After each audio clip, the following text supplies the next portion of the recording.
One of the big surprises was actually how much work actually happens after you sign that LOI, after you sign that initial piece of paper.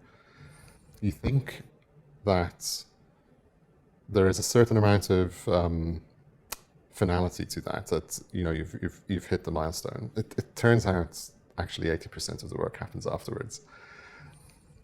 And some of that is down to, complexity with finances and complexity with due diligence.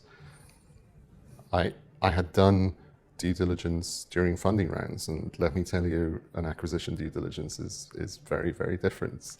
I think we peaked at 700 different questions, each of them requiring documents and lists and analysis, often going back 4 or 5 years worth of data.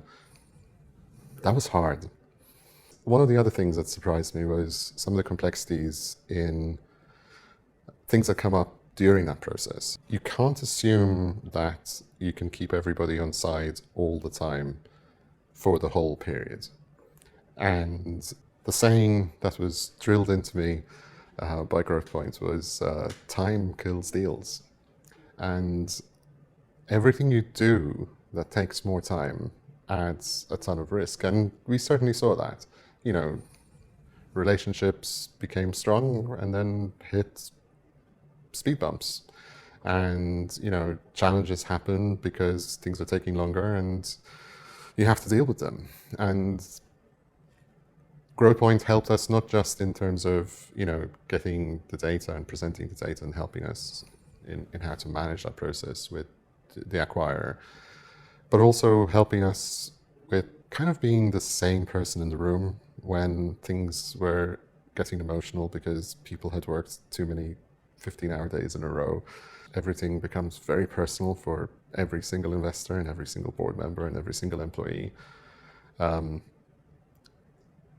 think GrowthPoint were the rational person in the room, and they were able to say, actually, you know what, this is normal. Oh, and I've had a number of calls with some of the partners at GrowthPoint where they've said, you can expect this to happen, and you can expect this person to say this, and inevitably they did.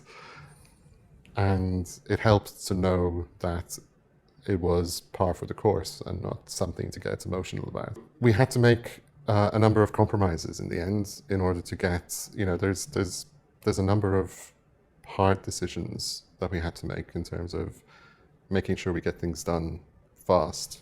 And certainly after the deal closed and after we joined our acquirer and we got to speak with some of the team that were working on the inside, we certainly saw their ups and downs and how they were working their business justification and how they were getting board approval and things like that.